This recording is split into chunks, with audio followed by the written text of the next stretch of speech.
வணக்கம். கோமான் கிராமத்திலேருந்து பாலமுருகன். கிருஷ்ணாத்மா ஐயா மூலியமாக தன்னை எறிதல் வகுப்பில் கலந்துக்கிட்டேன். கடந்த 3 வாரமாக அந்த பயிற்சியை பின்பற்றுறேன். அந்த பயிற்சியில் ஃபஸ்ட்டு இயற்கை உணவு. அந்த இயற்கை உணவு நான் எடுத்துக்கிட்டேன். அந்த இயற்கை உணவு எடுத்துக்கும்போது காய்கறி, பழங்கள் ப்ளஸ் வெந்நீர் இதை நான் ஃபாலோ பண்ணேன். முன்னாடி 3 வேளை நான் வெறும் உணவாகவே எடுத்துப்பேன்.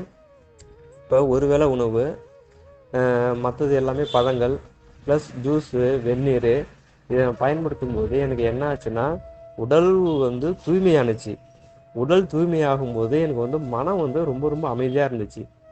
வெந்நீர் குடிக்கும்போது எனக்கு டீ குடிக்கணுங்கிற எண்ணமே வரல சுத்தமாக. முன்னாடிலாம் டீ குடிச்சிட்டு இருந்தேன்.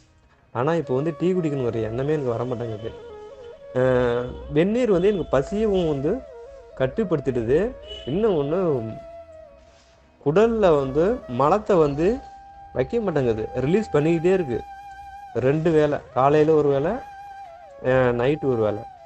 இதை விட என்னன்னா, எனக்கு ரொம்ப ஒரு ஹாப்பியாக ரொம்ப ஃப்ரீயாக இருக்குது உடம்பே. முன்னாடி ஒரு வெயிட்டு ஏதோ ஒரு தூக்கிட்டு போகிறது மாரியே இருக்குது எனக்கு உடம்புலாம். ரொம்ப ரொம்ப ஃப்ரீயாக இருக்குது. மனம் ரொம்ப ரொம்ப அமைதியாக இருக்குது. இந்த இது மூலயமா மனம் அமைதியாக இருக்கும்போது நம்மளுக்கு என்ன தேவைங்கிறத எனக்கு சூஸ் பண்ணுறது ஒரு நோக்கம், ஒரு நினைவு எனக்கு வருது. இதை விட இன்னொன்று என்னன்னா, நிகழ்காலத்தில் வாழ்கிறது. இயற்கை எதிர்காலத்துலேயும் இறந்த காலத்துலேயும் இருக்குவோம். இது எதிர்காலமும் இறந்த காலமும் இது செயற்கை. நிகழ்காலம் மட்டும்தான் இயற்கை. இதை எந்த அளவுக்கு எனக்கு இது புரிய ஆரம்பிச்சதுன்னா, இந்த இயற்கை உணவு எடுக்கும்போது எனக்கா இறைவராது உணர்த்தினார். நாங்கள் இந்த இடத்துல இருக்கோம், நீ எந்த இடத்துல இருக்கங்கிறது எனக்கு ஒரு புரிதல் வந்துச்சு. இதை விட கிருஷ்ணாத்மா ஐயா சொல்லி கொடுத்த அந்த சுவாச பயிற்சி, பிரபஞ்ச சுவாச பயிற்சி அது பயிற்சி ஃபாலோ பண்ணும்போது தொடர்ந்து கடைபிடிக்கிறேன். அது செய்யும்போது எனக்கு என்ன ஆச்சுன்னா, ஒரு சிறப்பான 2 சம்பவம் ப்ளஸ் எக்ஸ்ட்ராவும் நடந்திருக்கு. அதில் எனக்கு பயிர்க்கடன் லோனு, அந்த லோனுக்கு 10வது மாதத்தோட க்ளோஸ் ஆச்சுட்டாங்க சொசைட்டியில், கவர்மெண்ட் சொசைட்டியில். அது கிடச்சினா நல்லாயிருக்கும் பார்த்தேன். எனக்கு இல்லைப்பா, வாய்ப்பு இல்லைப்பான்ட்டாங்க. அப்புறம் திடீர்னு நான் பாரெல்லாம் கொடுத்துட்டு வந்தேன். எனக்கு 2 நாளைக்கு முன்னாடியே எனக்கு அழைப்பு வந்துச்சு, உங்களுக்கு லோனு ரெடியாக இருக்குது, நீங்கள் வாங்கிக்கலான்னு சொல்லிட்டாங்க. உண்மையிலே எனக்கு ரொம்பவும் நம்பவே முடியல. ஏன்னா அந்த லோன் வட்டி இல்லாத கடன். 8 மாதம் வரைக்கும் வட்டியே இல்லை. நெல் அறுவடை பண்ணிவிட்டு உடனே அந்த 8 மாதத்துக்குள்ளார இருக்க வேண்டிய அசலை மட்டும் கட்டினா போதும்.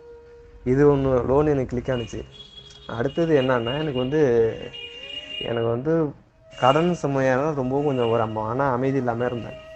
சரி, எதனாலங்கிறப்ப 2 லட்ச ரூபா எனக்கு வட்டி கடனே இருக்குது. இந்த 2 லட்சம் யாராவது நம்மளுக்கு கொடுத்தாங்கன்னா, வட்டிக்காரங்கள்ட்ட கொடுத்துட்டு இந்த 2 லட்சம் சும்மா யார் கொடுக்குறாங்களோ அவங்களுக்கு குறிப்பிட்ட நாளுக்குள்ளார வட்டிக்கிட்டு எதுவுமே இல்லாமல் கொடுத்த உதவிக்கு நன்றி தெரிவித்து 2 லட்ச ரூபாயை கொடுத்துடலாம் நினச்சிட்டு இருக்கும்போது, எங்கள் வீட்டுக்கு ஆப்போசிட்டில் ஒருத்தவங்க வராங்க.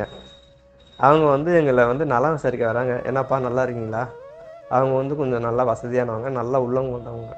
நான் என் நிலைமையெல்லாம் எடுத்து சொல்லிட்டு இருந்தேன்.